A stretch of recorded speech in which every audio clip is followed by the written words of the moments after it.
안녕하세요, 준열문입니다. 이번에는 제가 판매할 카테고리를 어떻게 선정했는지 그 과정을 알려드리려고 해요. 저번 영상에서 드디어 스마트 스토어를 오픈하게 되었어요.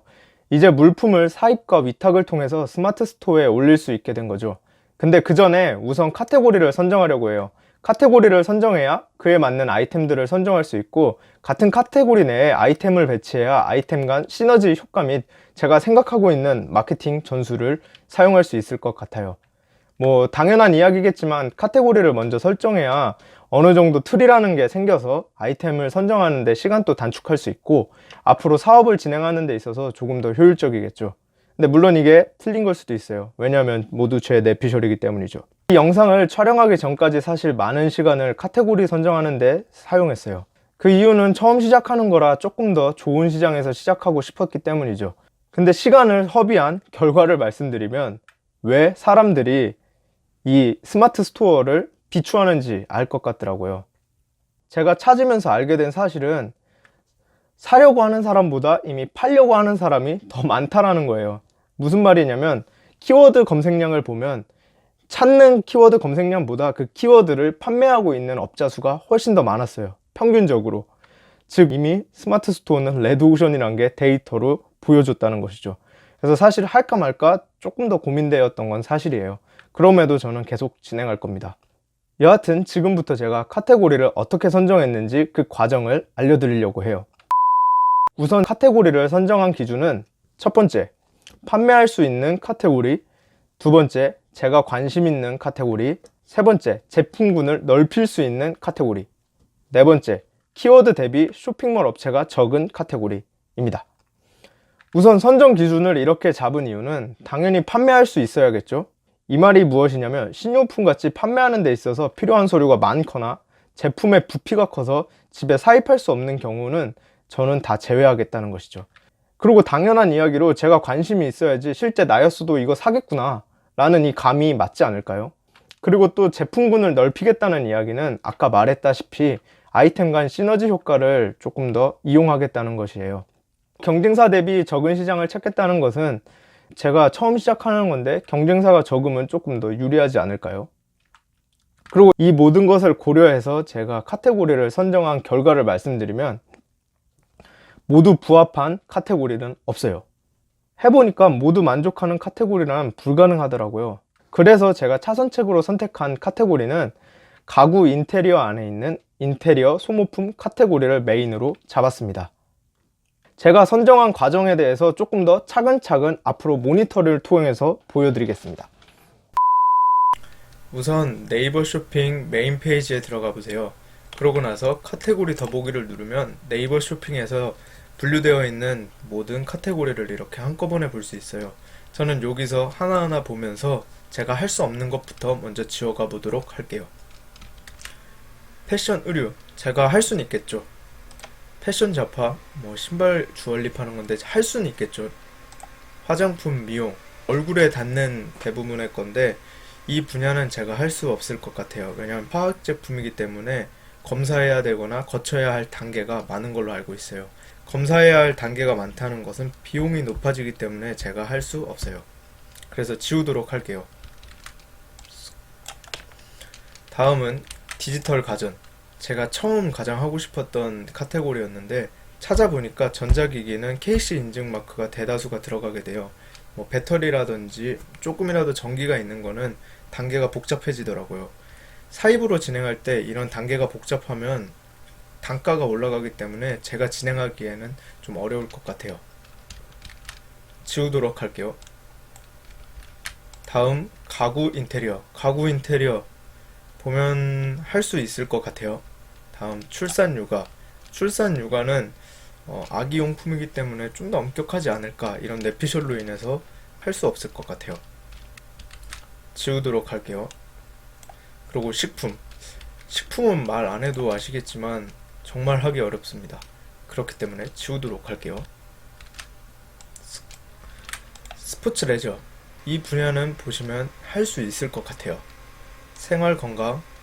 이 카테고리도 역시 할 수는 있을 것 같아요. 여행과 문화.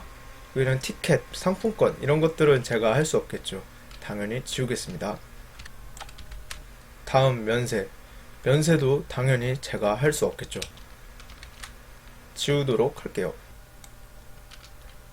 그럼 보시면 아시다시피 제가 할 수 있는 카테고리는 패션계, 그리고 가구 인테리어, 스포츠 레저, 생활과 건강이네요. 이제부턴 제가 관심 없는 분야를 지워보도록 할게요. 패션, 의류, 패션 잡화. 저는 관심도 없고 이 분야는 할 수 없을 것 같아요. 지울게요. 다음 가구 인테리어.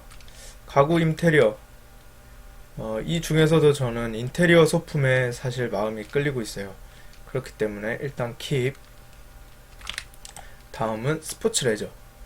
헬스 쪽에 관심이 많아요. 다음은 생활과 건강. 판매할 수 있는 건 되게 많아요. 네, 하지만 이상하게 저는 이 분야가 잘 끌리지 않아요. 그래서 지우도록 할게요. 그럼 결국 가구 인테리어와 스포츠 레저 이렇게 남았는데요. 그 중에서도 인테리어 소품하고 저는 헬스 쪽을 좀 더 끌리고 있답니다. 다음 단계에서는 가구 인테리어, 스포츠 레저에서 어떻게 선택하게 됐는지 그 이유를 조금 더 설명하도록 할게요. 이번 단계에서는 제품군을 넓힐 수 있는 카테고리라는 선정 기준으로 가구 인테리어 내에서도 인테리어 소품 카테고리 수와 그리고 스포츠 레저 내에서도 헬스 카테고리 수를 비교하려고 해요. 근데 사실 저는 전 단계에서 제가 판매할 카테고리를 마음속으로 정해둔 상태입니다. 이번 단계를 진행하는 이유는 누군가는 분명히 카테고리를 선정하는 데 있어서 많은 고민을 하실 텐데 제 영상을 보시고 조금이나마 이렇게 카테고리를 선정할 수 있구나 라는 걸 좀 아셨으면 좋겠다는 의미에서 계속 진행하는 거예요. 그리고 사실 이렇게 비교하는 게 잘못됐다고 생각해요. 단순히 세부 카테고리로 상품군 수를 생각한다는 접근 방식이 매우 잘못된 거예요.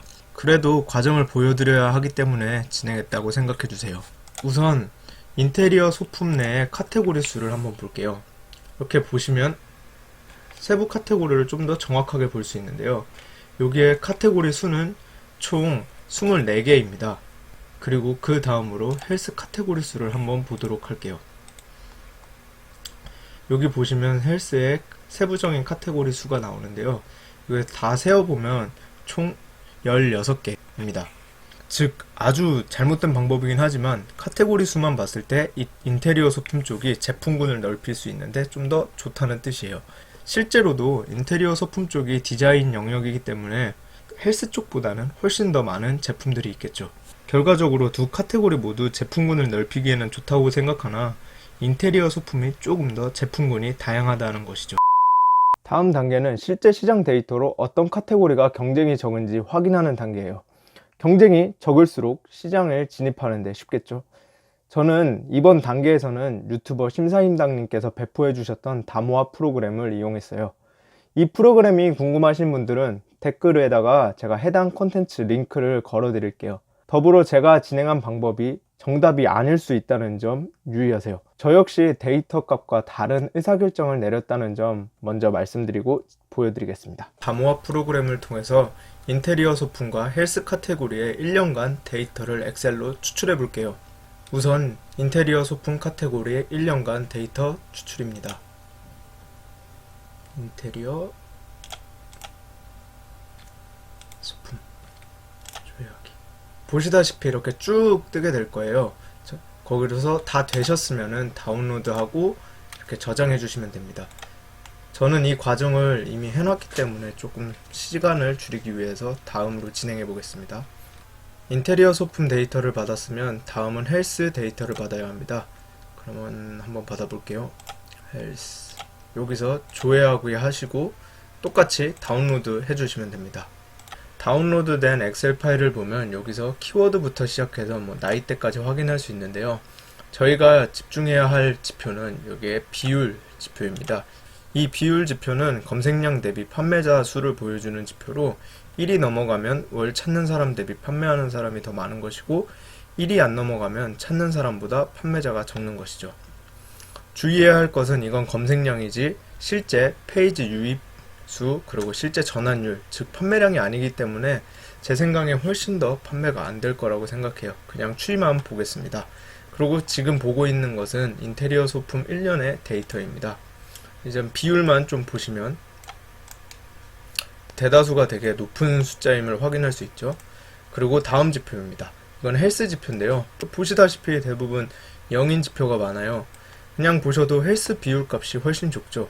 근데 제가 이거를 엑셀 값을 통해서 카테고리 키워드 500개의 쇼핑수 대비 총 검색량 평균을 값을 내봤어요. 보면은 이제 헬스의 총 검색량 대비 쇼핑수의 개수는 7.5개로 검색량보다 쇼핑수가 7.5배 많은 것을 확인할 수 있어요.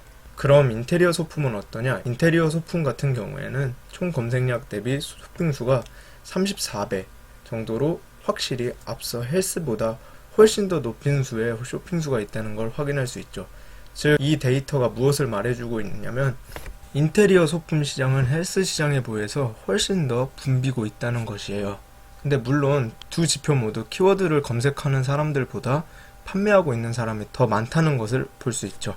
이 데이터를 보았을 때는 저는 확실히 헬스 카테고리를 선택해야 해요. 왜냐면 훨씬 더 경쟁이 적기 때문이죠.